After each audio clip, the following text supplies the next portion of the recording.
किसी ने क्या खूब कहा है कि अगर आप ईश्वर को ज़रा भी मानते हैं तो वो आपको कभी गिरने नहीं देंगे।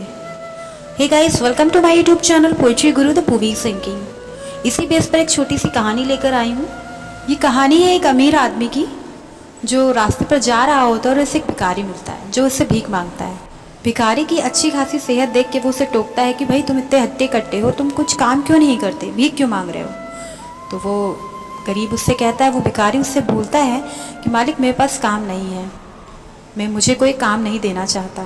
तो वो अमीर आदमी उसे एक ऑप्शन देता है कि मेरे पास नौकरी तो नहीं है पर मेरे लिए तुम्हारे लिए एक ऑप्शन है, मेरे पास तुम्हारे लिए एक ऑप्शन है अगर तुम करना चाहो। वो भिखारी उससे पूछता है मालिक क्या काम है। तो वो उससे बोलता है कि मेरा एक बिज़नेस है, मैं तुम्हें उसमें पार्टनरशिप का ऑफ़र देता हूँ, क्या तुम मेरे साथ साझेदारी का काम करोगे। वो बहुत ज़्यादा चौंक जाता है, बहुत ज़्यादा शॉक्ड हो जाता है कि इतना बड़ा आदमी होकर के ये मुझ जैसे भिखारी को पार्टनरशिप का काम दे रहा है, ये कहीं मेरे साथ मजाक तो नहीं कर रहे हैं। तो अमीर आदमी बोलता है मैं कोई मजाक नहीं कर रहा, मैं तुम्हें एक अवसर दे रहा हूँ, एक मौका दे रहा हूँ तुम्हें आगे बढ़ने का, क्या तुम ये करना चाहोगे। भिखारी कहता है कि आप एक पहले इंसान हो जिसने मेरे लिए इतना सोचा, लेकिन मालिक मैं ये कह रहा हूँ कि अगर आप मालिक हो, आप मुझे पार्टनरशिप के लिए अगर मुझे अवसर दे रहे हो, साझेदारी का अगर मुझे अवसर दे रहे हो तो आप 80-90% रखोगे, मुझे तो 10 ही % दोगे।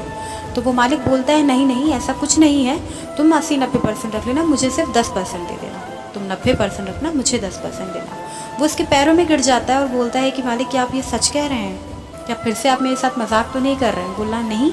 अमीर आदमी बोलता है नहीं मैं कोई मजाक नहीं कर रहा हूँ, मैं किसी तरीके का मजाक नहीं, मैं पूरी तरीके से होशो हवास में तुमसे ही कह रहा हूँ। अमीर आदमी भिखारी को अपने साथ ले जाता है और अपने बिजनेस के सारे काम उसको धीरे धीरे समझा देता है। धीरे धीरे वो भी काम को समझ जाता है और बहुत ही ईमानदारी से वो अपने काम को करता है। काम करते करते पूरा 1 महीना हो जाता है और इस 1 महीने में उसने इतनी ईमानदारी से काम करने के बाद, बहुत प्रॉफिट होने के बाद, प्रॉफिट शेयरिंग की बात आती है। उसे याद आता है कि मुझे 10% अभी अपने मालिक उस अमीर आदमी को देने हैं, लेकिन उसके मन में एक छोटा सा लालच आ जाता है। लालच मतलब 10% मैं उसे नहीं दूंगा। वो भिखारी सोचता है कि उसने मुझे सिर्फ एक मौका ही तो दिया था, उसने मुझे एक अवसर ही तो दिया था, तो ये 10% उसके किस काम के। और मुनाफा बांटने की तारीख पर वो अमीर आदमी आकर उससे बोलता है भाई मेरा 10% तो मुझे दे दो। तो वो बोलता है, वो भिखारी जो कि एक बिजनेसमैन बन गया होता है, वो उसे कहता है और तरह तरह के बहाने बनाता है कि घाटा हो गया है, तुम अगले महीने लेना एंड ऑल दैट। और वो अमीर आदमी दोबारा अपना 10% की बात करता है। तो फाइनली वो भिखारी के मन की बात बाहर आती है, मन की बाहर आती है और वो उससे बोलता है कि मैं 10% तुम्हें नहीं दे सकता, तुमने किया ही क्या है, सारी मेहनत मैंने करी, पूरी ईमानदारी से काम मैंने किया, तो मैं तुम्हें 10% किस बात के दूँ, तुमने तो बस मुझे एक मौका दिया था, सारी मेहनत मैंने करी है, सारा ईमानदारी से काम मैंने किया, तो 10% तुम्हारे किस काम के।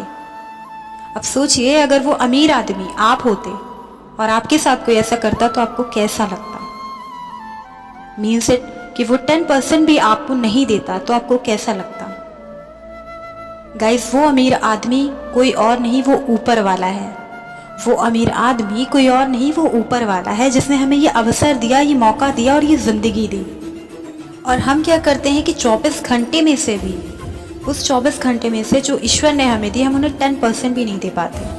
हम बस ये सोच के रह जाते हैं उन्होंने किया ही क्या है, उन्होंने सिर्फ लाइफ ही तो दी है, हमें यहाँ धरती पर ही तो उतारा है, लेकिन और कुछ भी नहीं करते हम उनके लिए। तो बस यही कहानी की सीख है, यही समझ है। आई होप यू अंडरस्टैंड कि इस कहानी से आप क्या सीख सकते हैं, मुझे बताने की ज़रूरत है भी नहीं। बाकी जो गॉड को टाइम देते हैं उसके लिए वेल एंड गुड है, और जो नहीं दे पाते या जो नहीं दे सकते सो प्लीज़ उनके लिए सोचिए, जो आपके लिए सोचते हैं उनके लिए आप ज़रूर सोचिए, एटलीस्ट उस ऊपर वाले के लिए तो ज़रूर। Thank you so much for watching guys.